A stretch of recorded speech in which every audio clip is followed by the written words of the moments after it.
ایک مرتبہ آپ یہاں سے مجلس اتحاد المسلمین کے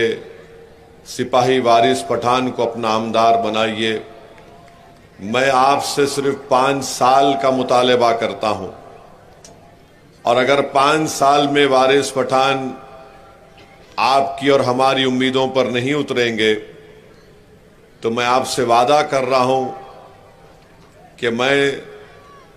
یہاں پر دوبارہ بھیونڈی ویسٹ کو نہیں آؤں گا، مگر آپ سے درخواست میرے ایک ہی ہے کہ وارث پٹھان کو آپ موقع دیجئے۔ آپ نے بہت سے لوگوں کو موقع دیا، اور آپ کی شکایت حق بجانب ہے کہ جس کو آپ نے اپنی محبتوں سے نوازا وہ آپ کی امیدوں پر نہیں اترے، مگر میں اس بات کی گارنٹی لیتا ہوں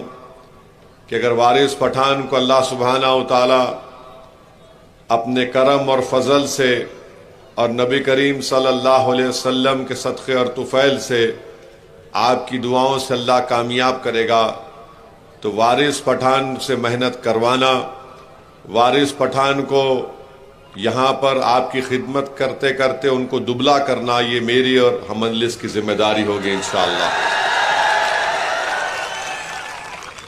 میرے عزیز دوستوں اور بزرگوں،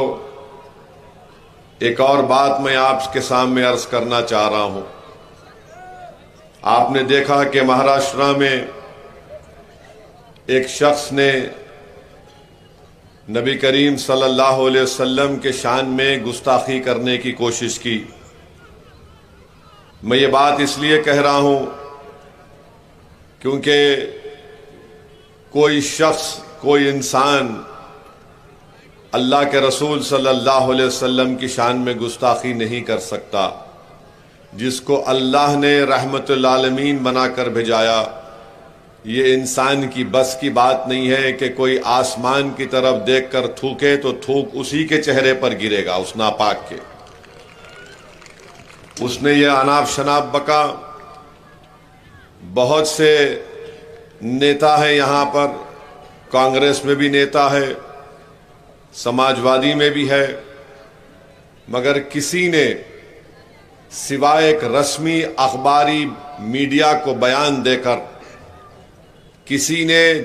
قانون کے دائرے میں رہ کر اس کا پرزور جواب نہیں دیا۔ مجلس اتحاد المسلمین کی طرف سے امتیاز جلیل صاحب نے یہ اعلان کیا کہ اگر فلاں تاریخ تک اس ناپاک شخص کو گرفتار نہیں کیا جائے گا تو میں اورنگ آباد سے ایک گاڑیوں کا قافلہ لے کر نکلوں گا اور تھانہ یا ممبئی کو میں پہنچوں گا۔ مجلس کے مخالفین، کانگریس اور بی جے پی اور سماجوادی کے کمزور ناقص لوگ، جن کو ہندی میں کیا بولتے، نپسنک کیا بولتے، ہاں،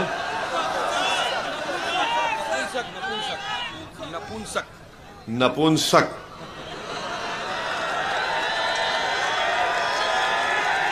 ان لوگوں میں اتنی ہمت نہیں تھی، اور جب امتیاز جلیل نے اعلان کیا تو سب یہ سمجھ رہے تھے کہ نہیں یہ میڈیا پبلسٹی کے لیے بول رہے ہیں۔ پھر بعد میں